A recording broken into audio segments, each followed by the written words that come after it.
بسم اللہ الرحمن الرحیم۔ السلام علیکم۔ انشاءاللہ آج کی ویڈیو میں آپ کے سامنے 9ویں جماعت کی اردو کی نئی کتاب جو کہ Punjab curriculum and text book board نے حال ہی میں شائع کی ہے اور انشاءاللہ 2025 سے پنجاب کے اسکولوں میں پڑھائی جائے گی، اس کے 10ویں سبق یعنی لڑی میں پروئے ہوئے منظر کے مشقی سوالات کے نہایت آسان جوابات فراہم کروں گا۔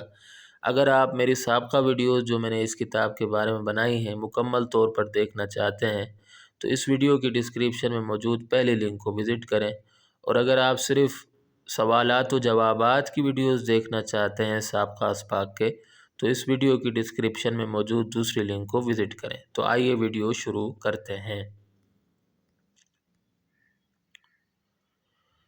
سوال الف، مصنف کو دور سے وادی پشاور کیسی نظر آ رہی تھی؟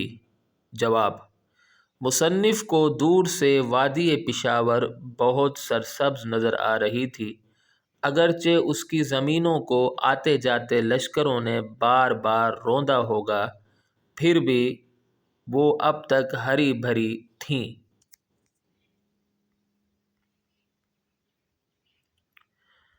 سوال ب، محمود غزنوی نے راجہ جے پال کو کس جگہ شکست دی تھی؟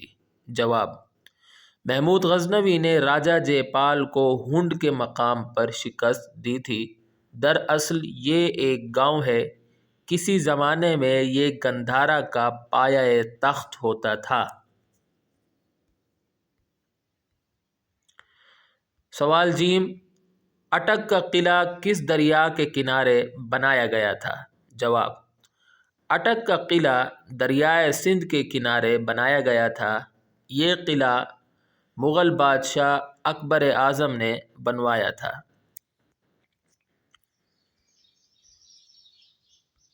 دال، سوال دال، وہ کون سا بادشاہ تھا جسے جگہوں کے نام رکھنے کا بڑا شوق تھا؟ جواب، وہ اکبر بادشاہ تھا جسے جگہوں کے نام رکھنے کا بڑا شوق تھا۔ وا، اٹک اور خیر آباد اسی کے رکھے ہوئے نام ہیں۔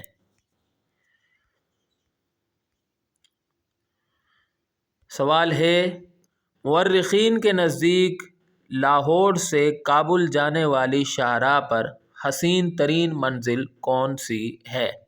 جواب، مورخین کے نزدیک لاہور سے کابل جانے والی شاہراہ پر حسین ترین منزل حسن ابدال ہے۔